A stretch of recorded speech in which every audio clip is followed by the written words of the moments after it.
کہ نمازی نماز پڑھ کر اگر کوئی گناہ کرے تو نماز کو نشانہ نہ بناؤ، تاکہ ایسا نہ ہو کہ ہمارے نشانہ بنانے سے وہ نماز ہی نہ چھوڑ کر چلا جائے۔ حضرت عمر نے کسی کے حوالے سے پوچھا کہ وہ آدمی نہیں نظر آ رہا آج کل، تو انہوں نے کہا کہ حضور وہ یہاں سے چلا گیا ہے اور شراب میں پڑ گیا، اور پتہ نہیں کن کن چیزوں کے اندر وہ پڑ گیا۔ آپ رضی اللہ تعالیٰ عنہ نے لوگوں سے کہا کہ پھر تم نے اس سے بات چیت نہیں کی؟ کہ نہیں کی، حضور چلا گیا یہاں سے چھوڑ کے، وہ پتہ نہیں کن کن کاموں میں پڑ گیا۔ آپ نے کہا میں خط لکھتا ہوں اس کو۔ حضرت عمر رضی اللہ تعالیٰ عنہ نے ایک خط لکھا اس آدمی کا، حالانکہ وہ مدینے سے باہر کہیں چلا گیا تھا لیکن پڑھ شراب میں گیا تھا۔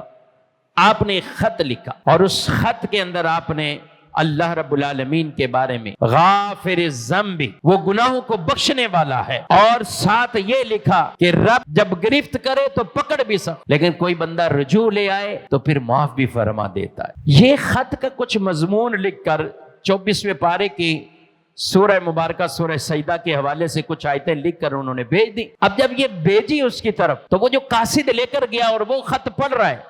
کہ امیر المومنین مجھے بطور خاص اکیلے آدمی کو سمجھا رہے ہیں اور رب کی طرف رجوع لانے کا وہ بول رہے ہیں۔ وہ خط پڑھتا گیا روتا گیا کہ میرا رب گرفت بھی فرماتا ہے مگر اگر کوئی رجوع لے آئے تو معاف بھی کر دیتا ہے، وہ سچا۔ کہا میرے لیے ابھی بھی آپشن ہے کہ اہل علاقہ نے مجھے دھدکار دیا اور کہا کہ بس یہ اب ان کاموں میں پڑ گیا، چھوڑو اس کو۔ وہ روتے روتے اس نے حضرت عمر رضی اللہ تعالیٰ عنہ کو جو جواب بھیجا، اور یہ خبر آئی کہ وہ شخص آپ کے اسی خط کی برکت سے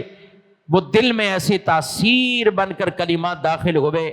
کہ وہ اپنے ان تمام شراب اور اس طرح کے نشوں سے اپنے آپ کو دور کر کے دوبارہ وہ نیکی والے راستے پر آ گیا ہے۔ تو آپ نے لوگوں سے خطبہ دے کر پتہ کیا بات فرمائی؟ فرمایا اگر کوئی بہک جائے تو اسے سیدھی طرف لانے کی کوشش کرو، مزید دھکے نہ مارو کہ یہ دور ہو گئے تو دور ہی ہو جائے، یہ اب چلا ہی جائے، مزید یہ کام نہ کرو۔ اور یہ ہماری سوسائٹی میں اگر ہم دیکھیں تو کئی معاملات ہیں کہ جب کوئی ہوتا ہے کہنے نہیں اس کا مسئلہ ہے، یہ جانے سمجھا سکتے ہیں، بات کر سکتے ہیں اس سے، ہمارے ساتھ دوستیاں ہیں، کاروبار ہے، پارٹنرشپ ہے، سب کچھ ہے، لیکن جہاں پارٹنرشپ کی بات آئے گی، نفع نقصان کی بات آئے گی تو ہم بڑے چوڑے ہو کر بات کریں گے، دو ٹوک بات کریں گے، کوئی دوستی نہیں، کوئی اس وقت کسی طرح کا کوئی رکھ رکھاؤ نہیں۔ ٹھیک ہے کریں، کاروبار ہے آپ کریں، مگر جہاں اللہ کے لیے کچھ ہمیں کرنا پڑے، رب کی رضا کے لیے کسی کو کچھ بات کہنا پڑے، ہم کہتے ہیں نہیں ہم نہیں کہیں گے، ہم بات وہاں نہیں کریں گے۔ ارے میرے بھائی، ہو سکتا ہے آپ کی بات سمجھانے سے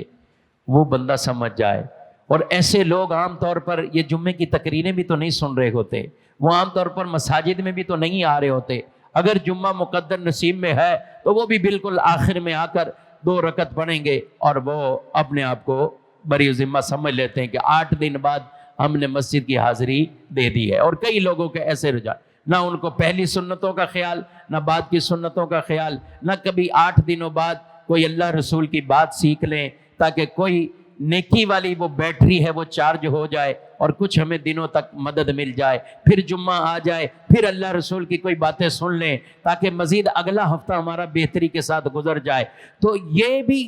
کئی لوگوں کی سوچ ہے مگر ہر ایک کی نہیں ہے۔ تو میں کہہ رہا ہوں جو نہیں آتے ان تک پیغام پہنچانا یہ آپ کی ذمہ داری بنتی ہے، ان تک یہ کرنا، یہ صرف مولانا کا کام نہیں ہے کہ تبلیغ وہی کریں گے، ہر مسلمان کا کام ہے۔ نبی پاک علیہ السلام تو یہ فرمائے بلغوا عنی ولو آیا، بخاری کی حدیث ہے میری طرف سے پہنچاؤ، اگرچہ ایک بات بھی تمہیں یاد ہے وہ پہنچاؤ آگے۔ تو یہ ہر ایک مبلغ، ہر ایک بندے کو کام ہے مبلغ بن، اور وہ یہ تبلیغ کرے جہاں تک اچھائی کی وہ تبلیغ کر سکتا ہے، اچھی باتیں بتا سکتا ہے، برائی سے وہ روک سکتا ہے۔ تو میرے بھائیو، اللہ کی طرف رجوع لانا یہ ہم سب کی ایک پہلی ترجیح ہونا چاہیے، اور لوگوں کو نیکی کی طرف مائل کریں، گناہوں سے بچانا۔ اللہ پاک ہم سب کو بھی عافیت سلامتی عطا فرمائے۔